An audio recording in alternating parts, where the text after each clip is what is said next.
Hello everybody, my name is Alison, the online piano and the online violin tutor. So since we're all at home self-isolating, we haven't really got much to do, we're all a bit bored and we've all got a lot of spare time on our hands right now, I thought that I would teach you all how to play the violin.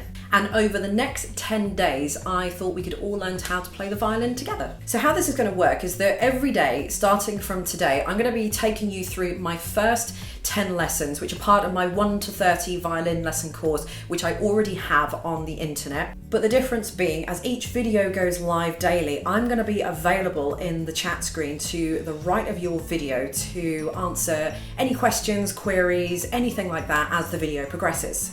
These videos are going to be great for those who have a violin sitting around that's doing absolutely nothing right now. For those of you that have maybe just started a little while ago, maybe last month or the month before, you're still really not quite sure what you're doing, you know, whether you're doing it right, whether you're learning the right things or not.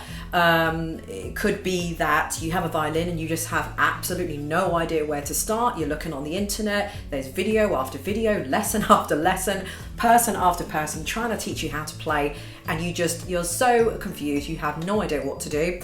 Or maybe that you're just thinking of buying a violin because you're just bored and you're self-isolating right now. So you just fancy some inspiration to grab yourself a violin and get cracking on those lessons that you've always wanted to do. Under each video there are going to be links to all of the materials, the free materials that you might need to download in advance of each lesson, just so you've got those nice and ready for you. And there will also be links to some good beginner violins that I can recommend as well if you're in the market to start violin lessons but you don't already have one. I will just mention quickly that these videos that I'm going to be making are going to be slightly kind of shortened and kind of quicker versions of my original 1 to 30 violin course that I have made so far. So if you want a lot more detail and a lot more in-depth information, so please do check out those videos, and those will be directly linked underneath this video.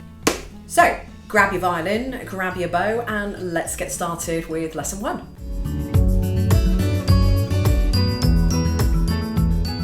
Okay, so lesson 1 is just going to be how to hold the violin and bow. So remember, this is just going to be sort of a slightly shortened version of my original lesson 1, and what I would highly recommend you do is to go after this, go and check out that lesson 1. That's going to be linked directly underneath this. So the first thing you're going to need to do is learn how to hold the violin. So it's up to you whether you want to have a shoulder rest or not. I don't have a shoulder rest. I've never used a shoulder rest, and I did many years ago when I first started out, but I just don't really feel the need for it. So it's up to you if you want to have a shoulder rest or not.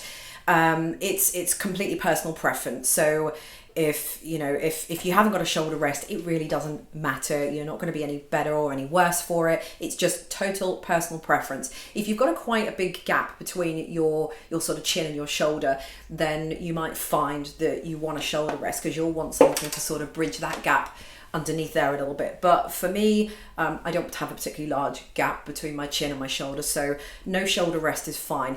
The other reason why I don't have a shoulder rest is that I feel that when you have a shoulder rest, the violin is just clamped in one place, and I feel that you lose all movement as well. So if I want to move the violin around a little bit, I feel like I can do that more because I just have more room on my shoulder to do so, rather than having a contraption that is a little bit more rigid for my liking, if that kind of makes sense. So complete personal preference. If you're getting a little bit of pain, you can always try a bit of a cloth there, a sponge, something like that. But as I said, there'll be more details in the original lesson 1 of this.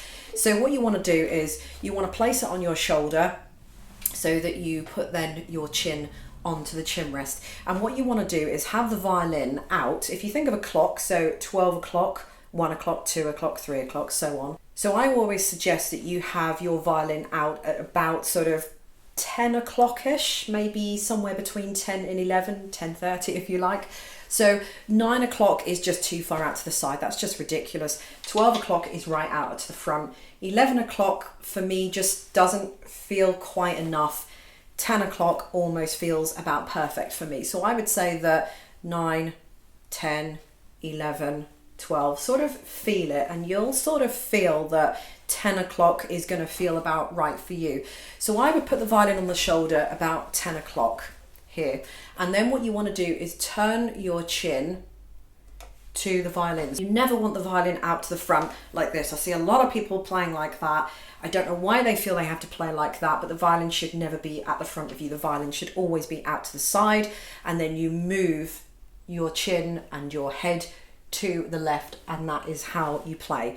You don't want your head facing the front, because then you can't put your chin on the chin rest, so you turn your head. So basically it's almost like playing the violin out to the side. The violin should never be out to the front. So that's where you want the violin. Then what you want to do is just kind of pop your chin on the chin rest, and I bring my shoulder ever so slightly up, and it doesn't cause any problems. My shoulder isn't exactly going up like that. My shoulder is just ever so slightly kind of casually reaching up. It doesn't cause me any back pain or any problems like that.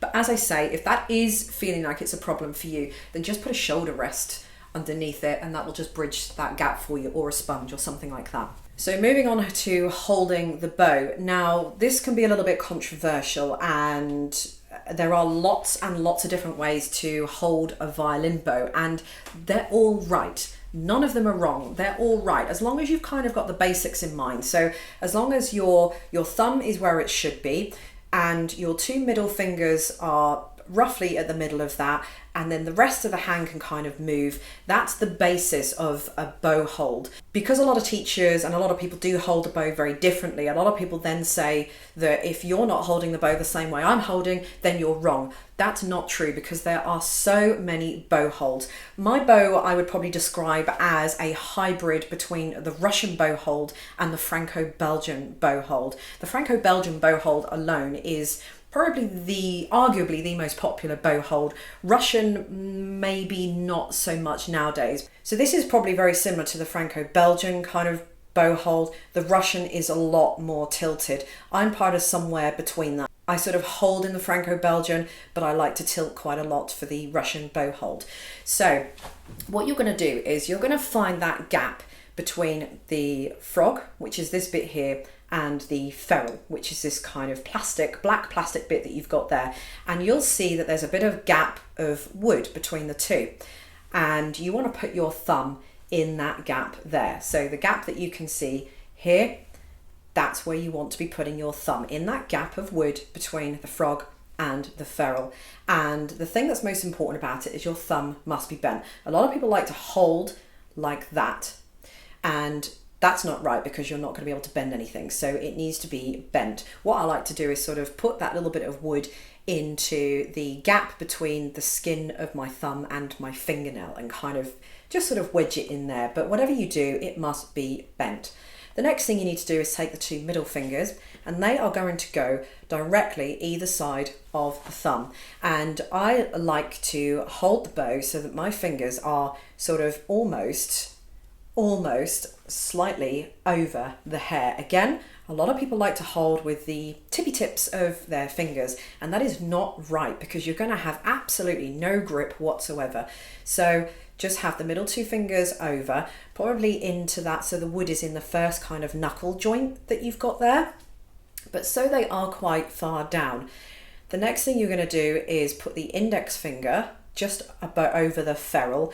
For me, it's on the little silver bit of wood that's on the wood there, but your bow might be slightly different to that. But what you want to do is put that in the first knuckle joint, so the actual knuckle here. So you've got your fingernail, then you've got the first little joint, and then you've got the main knuckle joint, and that almost just wants to wedge in there. That then leaves the little finger free to just hover over the top. And this is where the Russian bow hold comes in for me, and this is where I like to be a little bit more tilted. So a lot of people have a problem with their little finger, and they don't know what to do with it, or it's over the bow, or it's pressing down like that. You know, it's very awkward. So I always suggest that people tilt a bit more. So you tilt to where your index finger is sort of there. So the wood of the bow is in that knuckle joint that you've got there, this knuckle here. By doing that, it means that your little finger is sort of free to just balance on the top. Another thing to remember with the bow is that no one finger or part of the hand should be working harder on the bow. So everything should be doing its job. So if I took my little finger away, then the bow is going to tilt. So I need the little finger. If I took my index finger away, the bow's going to tilt as well. But no one finger should feel like it's doing more work than any of the other fingers. If that is the case, then there's something wrong with your grip and there's something wrong with your hold. But again, for more detail on this, go and check out the original lesson of this, which is going to be linked underneath. So there we go. This is how to hold the violin, and this is how to hold your bow. Thank you very much for watching, and I will see you all in tomorrow's video for lesson 2.